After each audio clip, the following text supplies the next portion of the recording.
한미수님, 예, 아이고 반갑습니다.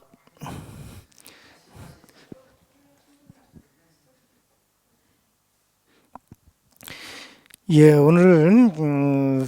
강의는 주제는 영적 여정, 갈멜 안에서의 영적 여정에 대해서 함께 나누겠습니다. 영적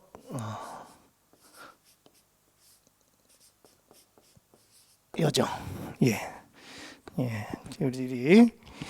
하느님께 나아가는 길 전체가 하느님을 목표로 하느님 만나는 과정 전체가 하나의 그 영혼의 여정이라고 할 수 있겠죠. 그 여정 전체의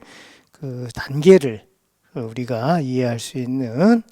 그런 내용들을 한번 차근차근 검토해 보면서 그 안에 있는 요소들, 영성 생활에 필요한 내용들을 또 우리들에게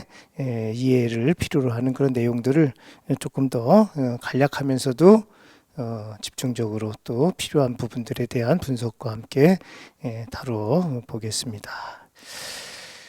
우리가 영성 생활에 있어서 영적 여정을 이제 구분할 때 단계적으로 이렇게 이제 구분해 나갈 때 목표는 하느님과의 완전한 이제 하나됨 또는 합일 또는 일치 또 하느님 안에서의 성덕에 도달하는 그런 완덕의 그 목표를 가지고 있죠. 그런 면에서 볼 때 우리들의 그 영적 여정을 보면 하느님을 목표로 하지만 그 목표에 도달하는 이제 과정에 대한 해석 또 접근하는 방식들 이런 것에 대해서 이제 설명하는 그런 여러 패턴들, 여러 방식들이 있는데 가장 고전적인 그런 해석의 이제 방식은 영성 생활에 있어서의 초보자의 단계, 그다음에 조금 더 이제 진보해서 나아간 사람들의 그 단계, 또 완전한 경지에 도달한 이들의 단계, 뭐 이런 식으로 이제 구분하는 세 단계의 구분 방식이 전통적으로 영성 생활에 대한 신학적인 접근 또는 일반적인 영성 생활에 대해서 이해를 돕는 그런 방식에 대한 설명에서도 많이 쓰이는 그런 가장 기본적인 구분 방법이죠. 그래서 보통은 이제 영적 여정에 있어서 하느님께로 향해 나가는 과정 속에서 첫 번째의 초보자의 단계, 초보자의 길을 갖다가 이제 정화의 단계 또는 정화의 길, 뭐 이렇게 이제 표현을 하죠. 이거는 이제 영성 생활의 초심자들 또는 기초를 익혀야 될 그런 단계의 사람들에게 해당되는 그런 초보자 단계에 해당되는 그러한 그 특성을 이렇게 표현한다고 할 수 있겠습니다. 그래서 여기 이 정화의 단계에 있어서 보면 인간이 가지고 있는 부족한 부분들 또는 죄성 또는 하느님과 하나가 되어 나가는 과정 속에 방해가 되는 영적인 것, 윤리적인 것들 또는 인간적인 것들, 육체적인 것들 또는 심리적인 것들 뭐 이런 여러 가지 요소들을 이제 어떻게 하면 그 효과적으로 제거하고 또 하느님께로 향해 나아가는 그런 방향의 도움을 받는 그런 그 다른 여러 가지 요소들과의 이제 관계 속에서 이거를 이제 다루는 그런 모습으로 이제 많이들 이 정화의 단계에서의 요소들을 이제 처리를 하고 이제 해석을 하는 그런 모습을 갖죠. 그리고 이제 두 번째 단계는 이제 그 초보자의 단계에서 그 욕망이라든가 죄성 또 인간이 갖고 있는 그런 악한 경향들 또 영적으로다가 진보하고 성숙해 나가야 될 성장해 나가는 데 있어서 방해가 됐던 그런 요소들로부터 어느 정도 이제 제어하고 또 그런 한계들에 대해서 이제 좀 진보한 그런 영혼의 상태 특히 그리스도교에 있어서의 이러한 진보에서 가장 중요한 것은 인간적인 노력과 함께 더 중요한 것은 하느님께서 은총으로서 이끌어 주시는 그런 특성으로서의 은총을 이제 강조하는 그런 모습을 갖죠. 그러다 보니까 이 진보된 영혼의 상태에 대해서 설명할 때는 하느님의 은총의 빛을 받아서 그 은총의 빛의 도움을 받고 그 빛 안에서 이제 진행되어 나가는 영적 여정을 걷고 있는 영혼들의 단계, 또 좀 더 완숙해지고 완전해지는 그런 모습으로서의 영혼의 특성을 이제 강조하기 때문에 이런 의미에서는 조명의 길이다, 이렇게 조명의 단계 또는 이제 조명의 길, 뭐 이런 식으로 이제 설명을 하죠. 그래서 이 조명의 단계는 이 정화의 단계로서의 영성 생활의 기초들, 또 기본적인 것을 익히는 사람들에 비하면 좀 더 완숙하고 좀 더 진보한 그런 영혼의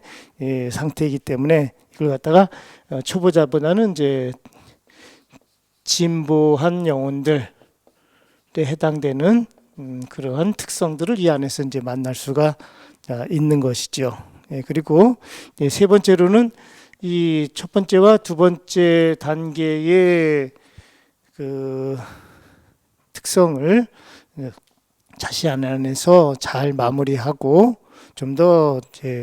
완전해지는 그러한 단계에 돌입한 그런 영혼들의 이제 상태를 설명할 때 쓰는 거기 때문에 이때는 이제 하느님과의 완전한 이제 합일에 도달했다. 그래서 합일의 단계 또는 합일의 길 또는 뭐 합일에 해당되는 이러한 그 완전함의 성덕에 대한 이런 모습을 이제 이 안에서 특징할 수 있는 그런 해당되는 그런 모습이겠죠. 그래서 여기는 완덕의 그러니까 진보한 영혼에서 이거는 완덕 또는 그 가장 하느님과의 일치에 도달한 그런 영혼의 특성을 이제 설명할 때 이렇게 쓰는 이런 3단계의 구분 방식이 이제 영성 신학 또는 영성 생활에 대해서 해석을 하는 고전적인 그런 그 구분 방식 또는 영적 여정을 설명하는 방식이라고 할 수 있겠습니다. 이런 면에서 보면 보통 이제 그리스도교 신학이나 그리스도교 영성 생활에 대해서 설명할 때 일반적으로 통용되는 방법이기도 하고 또 누구나 다 쉽게 이해할 수 있는 그러한 방식의 구분이기도 하죠. 그래서 십자가 성요한도 당신이 이제 쓰신 책 중에서 이제 영적 창가라는 책에 첫 번째 이제 들어갈 개요에서 이 부분에 대한 것들을 이제 전통적으로 이제 다루는 이런 방식이고, 당신도 이런 부분들을 이제 유의하고 당신이 이 설명하는 영적 여정 안에 이런 특성들을 잘 버무려 놓고 또 이런 특성들하고 연관된 이런 요소들하고 설명을 또 이렇게 연결시켜서 하시겠다라고 이렇게 말씀하십니다. 그래서 여기도 보면 당신도 이제 그 시에 대해서 또 시에 대한 해설에서 초심자, 그 다음에 그 나아간 사람들, 완전한 사람들 이렇게 얘기를 하는데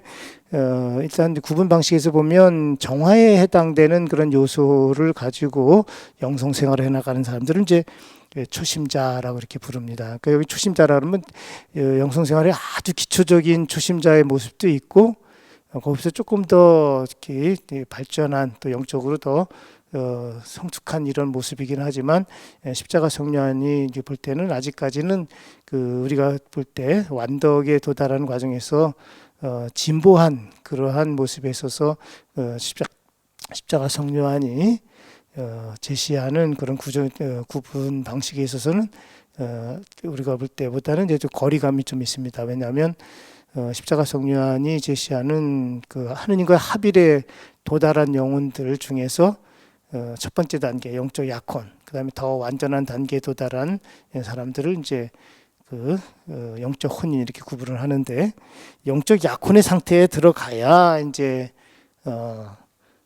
조명의 단계에 해당되는 이런 것으로 이제 설명이 가능하다. 또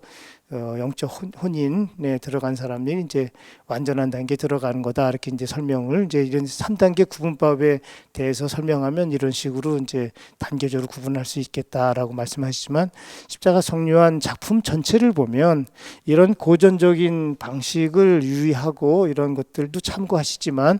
당신이 설명하는 영적 여정 전체를 보면 이런 식의 그 단계적인 또는 그 획일적인 그런 구분 방식보다는 훨씬 더 역동적이고 입체적인 그런 방식의 영적 여정 과정을 설명하고 있기 때문에 그것하고 대비해서 한번 이 부분을 이제 참고를 하시고 십자가 성요한이 설명하는 영적 여정 전반에 걸친 그 과정과 한번 대비해서 한번 보겠습니다. 일단 십자가 성요한이 당신이 이런 방식에 대해서 유의를 하시겠다고 했지만은 작품 전체를 보면 이런 특성에 맞춰서 영적 여정을 구성하고 있지는 않습니다. 오히려 처음에 이런 특성에 대해서 고전적인 방식 이런 것이 있다 소개를 하는 정도로서 제시를 하고 오히려 당신이 설명하는 영적 여정 또는 하느님께 향해 나아가는 영적 여정의 구성의 방식을 보면 이런 방식보다는 훨씬 더 세밀하고 또 세분된 것 안에서 또 그 통일적인 그 일관성 또 전체적인 것들이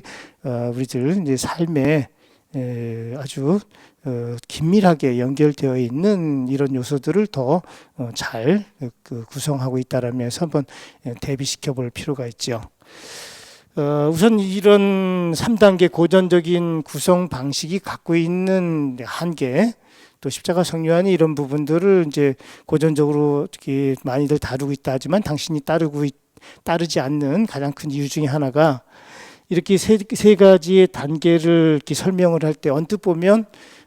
그냥 연속적으로 연결되어 있는 그런 구성으로 이제 보일 수도 있습니다. 그냥 1단계, 2단계, 3단계 이렇게 하니까 단계별로 진행이 되는 것처럼 보이지만 실제로 그 단계의 그 구성의 특성, 내적인 특성을 보면 그 세 단계를 아우르는 통일성 또는 전체를 일관되게 이렇게 이끌어가는 그 기준의 그 명확한 그런 그 통일성과 일관성이 이제 부족한 그런 구성에 대한 구분이라고 할 수 있겠습니다. 왜냐하면 이 정화의 길에 있어서의 특성에 맞추는 초보자의 이런 특성에서 보면 기준이 여기 정화라는 그런 그 제목에서 보다시피 주제가 인간이 갖고 있는 죄성이죠. 죄성. 인간은 죄인이라는 그런 특성에서 한계를 갖고 있기 때문에 근본적으로 인간 스스로 구원을 받을 수 없고 또 하느님의 절대적인 자비에 의탁을 해서 하느님의 자비 안에서 자신의 삶을 구원을 향해서 나아갈 수 있는 그러한 가장 그 원천적인 그 특성에서 하느님과의 관계 안에서 자신의 그 특성을 봐야 되는데 여기서는 그러면서 보면 죄성으로서의 모습 또 인간의 한계 또 절대자 앞에 서 있는 나약한 존재로서의 그 심판을 염두에 둔 인간의 그런 그 약한 존재로서의 그 인간의 이제 수동성 또 인간이 갖고 있는 하느님과의 관계에서 하느님의 절대적인 그 심판 앞에서 자신이 갖고 있는 죄에 대한 그것을 당신의 자비에만 의지하면서 심판을 기다리는 또 당신의 자비만을 기다리는 이런 하나의 자율적이지 못한 그러한 특성들이 조금 더 부각되는 그런 모습이죠. 물론 이제 그런 면에서 상대적으로 하나님의 자비가 얼마나 크고 하나님의 구원 안에서 인간이 이제 변화되어 나가는 이런 부분들은 이제 강조할 수 있긴 하지만 단편적으로 일단 여기서 보면 인간이 갖고 있는 죄성, 인간의 약함 또는 이제 피조물로서의 한계 안에서의 인간의 특성들 또 원죄하고 연결이 돼서 구원을 필요로 하는 데 존재에 있어서 그 구원을 필요로 하는 이유가 죄를 씻어버리기 위해서 또는 죄에 대한 이제 심판, 죄에 대한 대가를 면제받기 위한 그런 측면에서의 접근 방식으로서의 요소가 이제 강하지요. 그리고 이제 이름에서 볼 때 죄성으로서 또 그 죄와 관련된 이런 특성이 여기 이제 주제에 해당되는 것이 이제 첫 번째 정화의 단계, 죄와 죄에 대한 이제 정화의 필요성 이런 것을 이제 주제를 더 우선으로 하고 있고 조명의 단계에 있어서 보면 이제 더 진보한 영혼의 단계에서 하느님의 은총의 빛을 받아서 더 진보한 그런 모습, 죄에 대해서도 어느 정도 정화가 되고 또 하느님의 은총을 충만히 받아서 더 성숙해지고 완전해지는 단계에 들어갔다라는 그런 의미에서 보면 여기서는 이제 두 번째 단계에서는 하느님의 은총을 강조하는 이런 모습으로서의 특성이 이제 강하다는 거죠. 그리고 이제 세 번째가 이제 여기서는 하빌의 단계에서 이제 여기서는 완전함 또는 하느님과의 일치에 도달한 영혼의 이제 상태를 이제 설명을 하는데 여기서는 이제 그 죄가 다 씻어지고 인간이 갖고 있는 그런 특성들이 이제 정화돼서 하느님의 은총을 통해서 하느님의 가까이 나아갈 수 있기에 합당한 존재로서 이제 변화된 이런 상태의 어떤 자격을 얻는 이런 모습으로서의 이제 특성을 이제 강조하는 거죠. 언뜻 보면 이렇게 해서 점차적으로다가 이제 더 완전해지는 상태로서 발전해 나가고 다음 단계로 진행한 것처럼 보이지만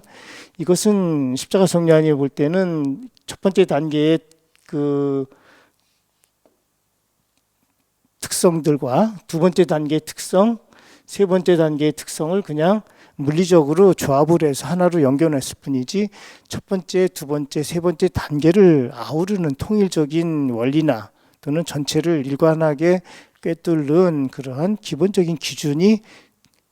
제시되지 않는다라는 한계를 이제 보는 거죠. 그런 의미에서 십자가 성령은 이런 고전적인 부분들을 이제 염두에 두지만 당신이 보는 영적 여정에 있어서는 이거보다는 훨씬 더 좀 입체적인 또 통일적인 그런 원리를 갖고 있는 그런 측면으로 접근하는데 그걸 한번 제가 보겠습니다.